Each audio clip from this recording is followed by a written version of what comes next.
Estimados estudiantes, bienvenidos a la unidad 2 del curso Contexto, Cultura y Diversidad. En esta ocasión vamos a dedicar nuestros esfuerzos a comprender y a estudiar distintos conceptos de la cultura que nos van a colaborar a entender las situaciones culturales. Vamos a revisar especialmente 4 conceptos. Primero, diversidad cultural. Segundo, mestizaje. Tercero, negritud o creolización. Y cuarto, sincretismos. Bueno, podemos entender la diversidad cultural como un concepto adoptado por la ONU. ¿Qué significa esto?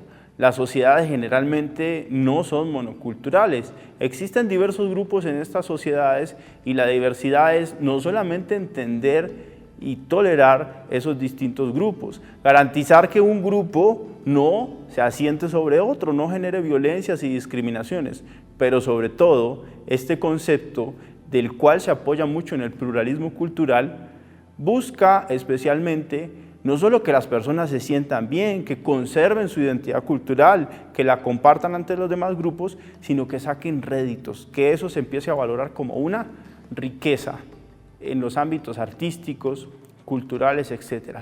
Nada más rico que una sociedad que tenga diversas culturas, diversos modos de ver y de vivir los problemas, porque esto hace que nuestra noxis y nuestro conocimiento se amplíe, pero también que las ofertas culturales empiecen a tener una mayor riqueza. El segundo concepto que vamos a evaluar es el de mestizaje.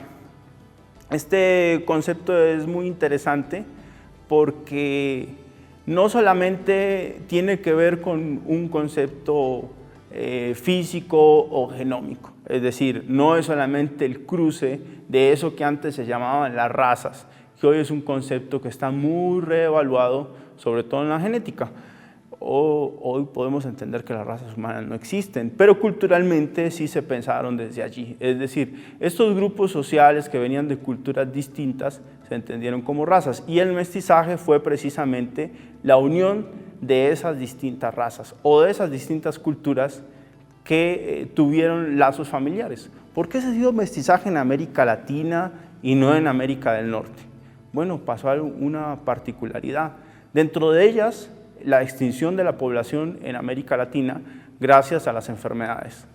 Pero tal vez el punto más importante fue que hubo una promoción, tal vez de parte de los reyes españoles, en donde se permitió que existieran familias de hispanos con mujeres indígenas, con mujeres negras y que asimismo los africanos también pudieran tener familia con mujeres indígenas.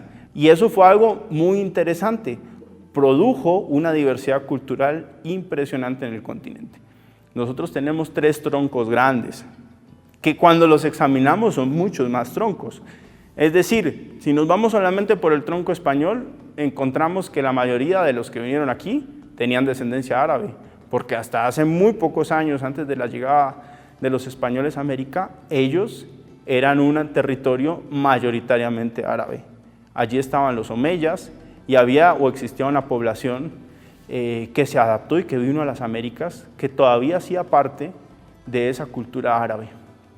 Por tanto, los hispanos también tuvieron su diversidad cultural.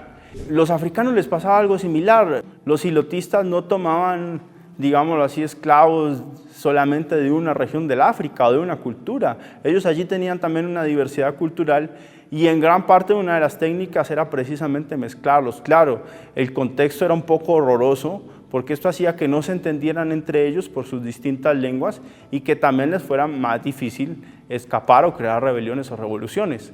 Pero eso cuando ellos llegaron a América también proporcionaron otros sistemas de traducción cultural muy interesantes. Y aquí, como ya lo había explicado, no existía un sistema indígena monocultural. No. Esto no se puede pensar de esta manera. Por lo menos cuando llegaron los hispanos existían más de 300 lenguas habladas, no más en Colombia. Se estima que para esta época se podían hablar más de 200 diversidades lingüísticas.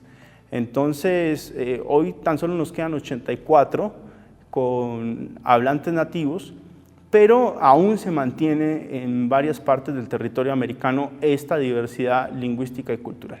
Por tanto, este es un concepto que fue originario, digámoslo así, de esa comunión étnica y racial, pero que después evolucionó y se amplió a entender, por ejemplo, con José Vasconcelos o con José Martí, que era o podía llegar a ser una superación del racismo estructural. Y fue un concepto que se le brindó a la humanidad y que le sirvió para después tener las propuestas como la de diversidad cultural. De otro lado, vienen precisamente algunos de estos africanos que llegaron por parte del hilotismo, tanto portugués como francés, que no tuvieron un mestizaje tan fuerte y que se asentaron sobre todo en las Antillas, especialmente en Guadalupe y Martinica, que hoy en día siguen siendo territorio francés en suelo americano.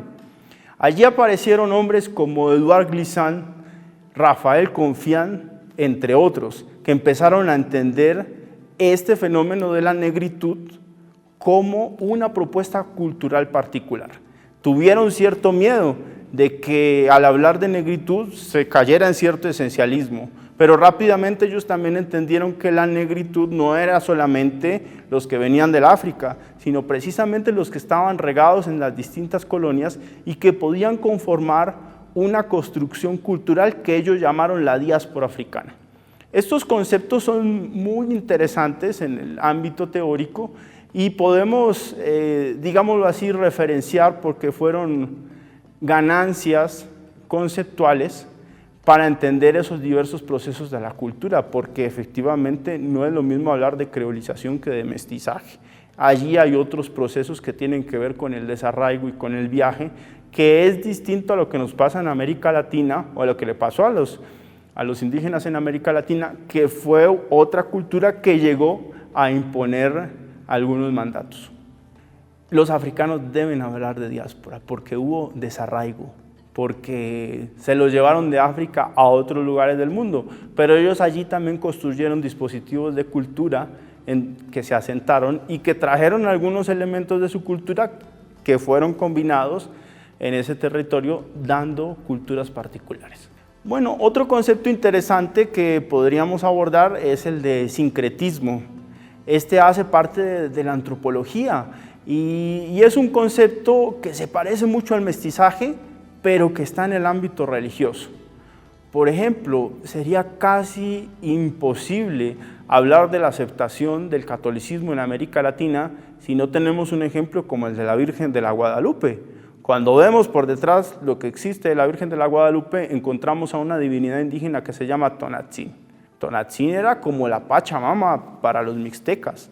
Era una mujer dadora de vida que estaba amparada bajo un manto estelar y que fue uno de los dispositivos que construyó un puente intermedio entre las divinidades cristianas marianas y las divinidades mexicas.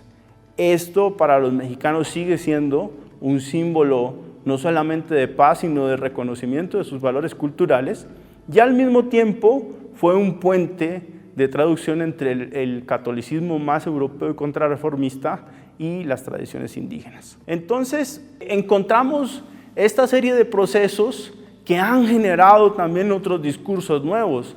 Allí tenemos que acercarnos a un teórico como Néstor García Canclini, quien propuso el concepto de hibridación. Viene de una palabra griega que se llama hibris, que es como cuando un caballo se desboca o se alborota. La hibridación es precisamente eso, no es un proceso de unión de las culturas que sea fácil, sino que tiene que ver como con la rebeldía, con la fuerza, en donde se chocan precisamente dos culturas, pero emergen productos nuevos. Esta serie de conceptos nos colabora a entender las distintas situaciones culturales que después se van a ver en los ámbitos educativos, porque claro, no todos tenemos, a pesar de que tenemos unos procesos histórico-culturales similares, no todos estamos en las mismas situaciones culturales. Por eso estos conceptos nos colaboran a entender en qué posición estamos y de qué proceso cultural venimos.